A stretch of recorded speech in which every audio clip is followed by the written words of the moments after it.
Ready? Start. What is national integration? It is first and foremost emotional feeling that binds all individual citizens of this country into one of the great nations. The Indian society is essentially plural with immense diversities of language, culture, local customs, and traditions in food, dress, family life, and social intercourse and religion.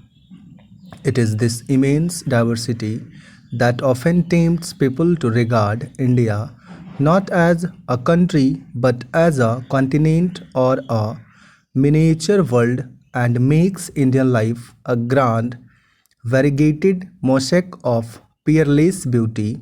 This is our great inheritance which few other countries can boast of, and we must do all we can to preserve its salient and beneficial features.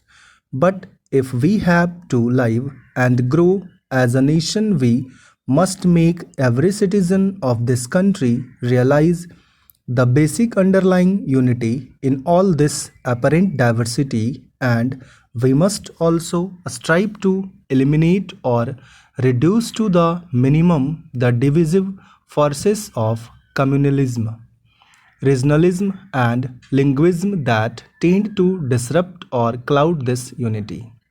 National integration may be said to have been achieved when the positive and unifying forces reign supreme in national life and the negative and divisive trends are controlled, if not totally eliminated. This is our goal.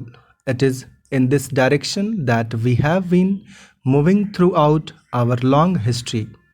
It is, in a way, a long and endless journey to a great destination, as with liberty, eternal vigilance is the price that we have to pay for national integration as well.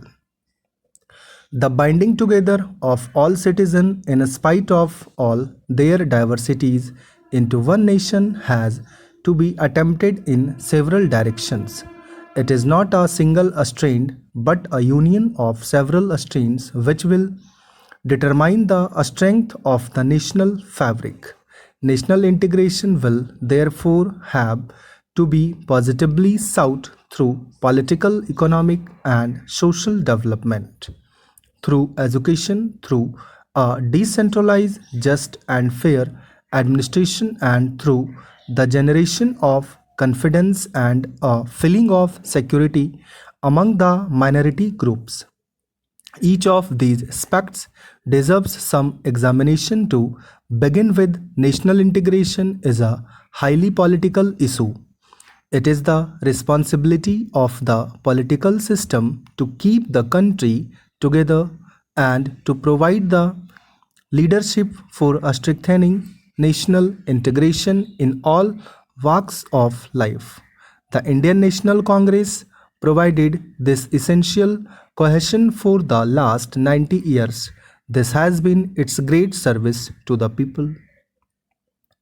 The relationship between national integration and socio-economic development is also equally close and, in fact, as mutually interdependent as the chicken and the egg. National integration, which is needed for the very survival. Stop.